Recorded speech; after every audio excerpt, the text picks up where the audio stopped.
Saludos amigos del Testimonial, muchas gracias por acompañarnos. Daniel Salcedo, pieza clave en la investigación de al menos 4 delitos relacionados con actos de corrupción en la venta de insumos médicos a hospitales de la Red Pública de Salud en Guayaquil. Luigi García Cano, su abogado defensor, nos acompaña en esta oportunidad. Luigi, muchas gracias, muy gentil por aceptar esta entrevista. En primera instancia, por razones humanas, como es lógico, ¿cuál es el estado de salud de su defendido? Bienvenido, adelante Luigi. Buenos días, Wilman. Buenos días a todos quienes nos escuchan a través y observan a través de redes sociales. Buenos días a la gente, al personal que hace Testimonial. Qué buen programa. Bueno, Daniel Salcedo se encuentra en la cárcel del Inca después de que los médicos del hospital de Guayaquil, Abel Gilbert Pontón, le otorgaran el alta médica. Tiene secuelas de una herida que tiene en la pierna, estaba infectada esa herida, pero pienso que ya con la medicina que se le proporcionó en el hospital de la Policía Nacional aquí en Quito y la que se le está proporcionando al interior del centro carcelario, recuperará 100% su salud y a seguir colaborando con esta investigación. Se lo trajo a su defendido a la cárcel del Inca. Esto es el martes 28 de julio del 2020. Como usted lo ha señalado, desde el hospital Abel Gilbert Pontón por decisión del juez Reinaldo Ceballos. Pero para protegerle su vida, se dijo. ¿Por qué? Bueno, yo he impugnado la decisión del juez Reinaldo Ceballos, porque recordemos que el día en que se formularon cargos, el mismo juez dispuso el traslado de Daniel Salcedo a la cárcel 4 de la ciudad de Quito para proteger su integridad física y su vida misma. Y esto porque la cárcel 4 de Quito cumple con esas garantías necesarias para proteger la integridad física de Daniel Salcedo, más no la cárcel del Inca. La cárcel del Inca es un centro de rehabilitación social de varones tipo CDP, porque es un filtro para toda persona que es detenida y posteriormente se le reingresa a una de las cárceles del país. De tal forma que estamos impugnando esa decisión para que se lo envíe al Inca, que es el centro carcelario donde debe estar. Bueno, lo llevan al CDP bajo las consideraciones de que hay un hacinamiento del 400% en ese centro carcelario preventivo y paralelamente también hay decenas de contagiados del COVID. ¿Los jueces quieren o no quieren protegerle la vida a su defendido? Así es, con esa decisión no se está protegiendo la integridad física, la vida misma de Daniel Salcedo. Muy por el contrario, se lo ha puesto en alto riesgo. No olvidemos que los centros carcelarios del país son verdaderos centros de hacinamiento y de tal forma que hemos impugnado, aspiramos que el juez de la causa, el juez competente, tome la decisión que corresponda y revea esta decisión y lo puede enviar a la cárcel 4 de la ciudad de Quito, que ese centro sí cumple con las garantías necesarias para que Daniel Salcedo no peligre su integridad física. Y digo que no peligre su integridad física y su vida porque Daniel Salcedo de una u otra forma es una persona que está involucrada en un caso mediático, el caso más mediático del país hoy por hoy, y es un caso político. Político no porque Daniel Salcedo sea político, sino políticos que de una u otra forma han sido mencionados en esta investigación y ya también se está hablando de quienes repartieron los hospitales de las altas esferas del gobierno. ¿En qué medida complica audiencias, toma de versiones y un sinnúmero de diligencias el hecho de que precisamente se lo haya traído a su defendido a la capital ecuatoriana y no en Guayaquil, como lo determina el propio principio de territorialidad de la justicia penal universal? Bueno, no solo el principio de territorialidad o de derecho a estar en una circunscripción geográficamente afín a él, hablemos de costa y sierra, sino también el principio de inmediación, porque Daniel Salcedo tiene el derecho de estar con suficiente inmediación con el juez, el juzgador o con los fiscales que llevan a cabo la causa para participar de todas las diligencias preprocesales o procesales. De tal forma que ese es otro factor que hemos impugnado y los jueces tienen que corregirlo, porque se lo está distrayendo de sus jueces competentes. Él tiene todo el derecho de estar en la ciudad de Guayaquil para que el juez pueda inmediar y la defensa técnica también no se pueda angustiar y viajar hasta la capital de la República para tomar contacto con su defendido. Es decir, usted no coincide con el juez Ceballos de que en Guayaquil corre peligro su vida y por eso se lo trasladó a Quito, independientemente de la cárcel a donde se lo trasladó. ¿No coincide usted? ¿En Guayaquil hay o no hay riesgo de vida, o que pierda la vida, quiero decir, su defendido, Luigi? Mire, en todo el país corre riesgo la vida de Daniel Salcedo. El juez tiene que confirmar y ratificar la decisión de enviarlo a la cárcel 4 de Quito. Si no, no tiene sentido haberlo enviado a una cárcel de Quito donde no cumple ni la más mínima norma de seguridad.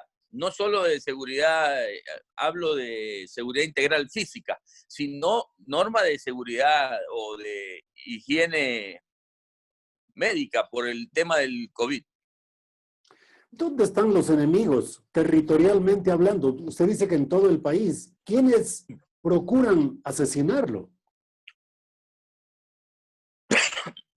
Bueno, Daniel Salcedo no tiene enemigos. Daniel Salcedo no tiene enemigos. El tema va por lo que diga o pueda decir Daniel Salcedo, por lo que no diga o pueda decirle a las autoridades, a la Fiscalía General del Estado. Esas personas son enemigos silenciosos que de una u otra forma aspiran que Daniel Salcedo no delate a uno u otra persona dentro de la esfera de su conocimiento.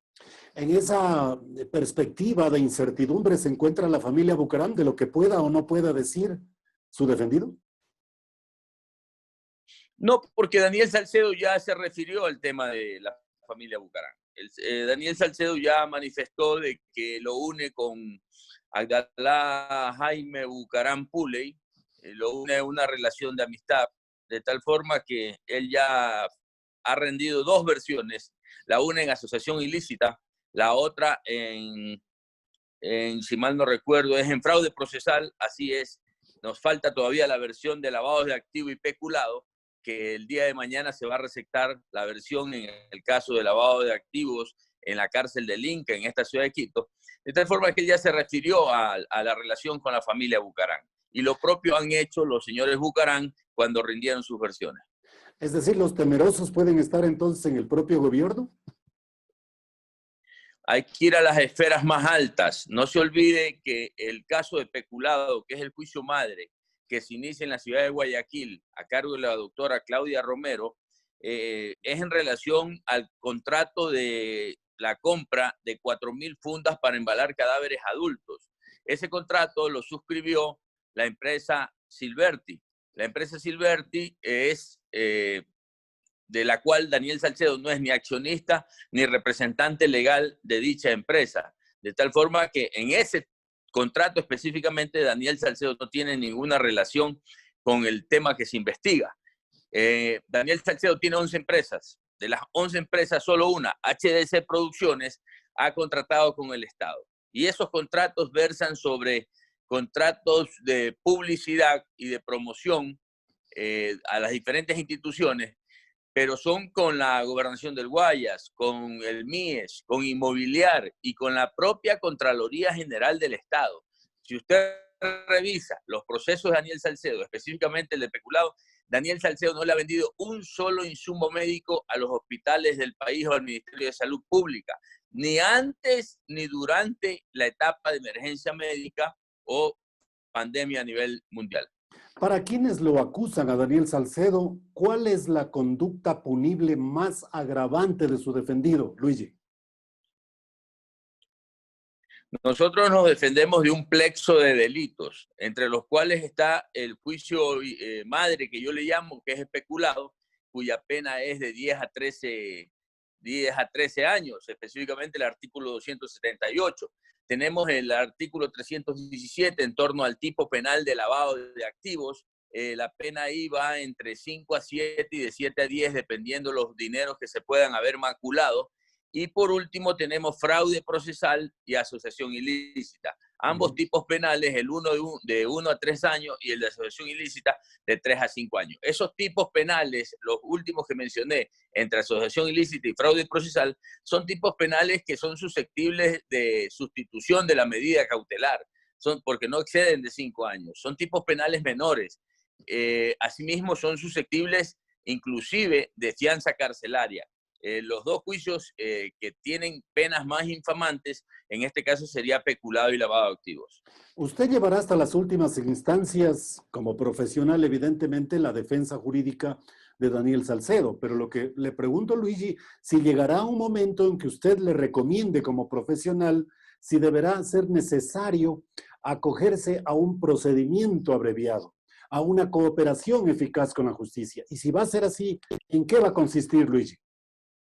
Mire, son tipos penales susceptibles de todos los tipos penales de la cooperación eficaz. Pero la cooperación eficaz lleva implícita la delación, es decir, convertirse en un delator para de una u otra forma aceptar el hecho fáctico para negociar la pena, que puede ir, rebajarse la pena hasta en un 90%, dependiendo si son casos que llaman la atención o causan alarma social. Sí, De tal forma que esa decisión la tomará el señor Daniel Salcedo, pero en torno a la esfera de su conocimiento. La defensa técnica lo que hace es asesorarle en torno a los tipos penales, en torno a la defensa técnica, en torno a la responsabilidad o materialidad de existir y también de las múltiples figuras jurídicas que establece el Código Orgánico Integral Penal, como la cooperación eficaz, el procedimiento abreviado, que también lleva implícita la rebaja hasta en un tercio de la pena mínima, establece la ley. De tal forma que es una decisión que tomará Daniel Salcedo, pero dentro de la esfera de su conocimiento, porque él tampoco puede, con el fin o ánimo de beneficiarse de una rebaja de pena, involucrar a personas inocentes o personas que no guarden relación con el presente caso. En el caso de Daniel Salcedo, ¿usted qué decisión tomaría precisamente de los temas que acaba de hablar? Nosotros nos estamos defendiendo bajo el principio del estatus de inocencia y estamos defendiéndonos, por decirte, en peculado. En ese tema no existe indicio, prueba alguna de que Daniel Salcedo haya participado, porque él no es representante legal de la empresa Silverti y es en torno al contrato de 4.000 fundas de cadáveres. De tal forma que en ese tipo penal la Fiscalía tiene claro que nosotros nos estamos defendiendo bajo el estatus de inocencia y es la Fiscalía General del Estado quien tiene que de una u otra forma destruir el estado de inocencia de Daniel Salcedo. La carga de la prueba radica en quien la firma. Bajo ningún concepto nosotros tenemos que probar la inocencia porque la inocencia no se prueba, la inocencia es una garantía constitucional en ese tipo penal. En el tipo penal de lavado de activos, la Fiscalía tendrá que demostrar bajo los informes o las pericias contables si existe o no incremento patrimonial no justificado y por ende algún tipo de transacción que pueda generar una presunción de esa naturaleza. El fraude procesal es por el hecho de querer salir en la avioneta hacia el vecino país de Perú. Pero imagínense, fraude procesal no incurre el procesado cuando existe una orden de detención o prisión preventiva que la considera desproporcionada, que la considera excesiva, que la considera ilegal, arbitraria, injusta. Todas las personas que se encuentran en el exterior en calidad de prófugos, entonces deberían de ser procesados por fraude procesal. Y ese no es el tema. De que haya salido ilegalmente del país, evidentemente tendremos que responder, pero por los tipos penales correspondientes. De que haya existido alguna credencial que sea un documento falso o que exista una falsedad ideológica, evidentemente tendremos que responder, porque no se puede ocultar el sol con un dedo. Pero atribuirle a Daniel Salcedo participación en peculado por las 4.000 fundas, eso es un absurdo. Para capitular, en las próximas horas, entonces, Daniel Salcedo será trasladado a la cárcel 4, por lo visto. No, mientras no lo decide el juez Reinaldo Ceballos, nosotros estamos insistiendo en que revea la situación y tendrá que hacerlo, porque bajo la responsabilidad del juez competente y del SNAI pesa la integridad física de Daniel Salcedo. Lo que le ocurra a Daniel Salcedo al interior de los centros carcelarios es única y exclusiva responsabilidad del SNAI y del juez que dispuso esa medida cautelar sin prever las consecuencias que podría tener en torno a la seguridad e integridad física. El doctor Luigi García Cano, abogado defensor de Daniel Salcedo. Muchas gracias, Luigi, por habernos acompañado. Gracias, Wilman. Buenos días.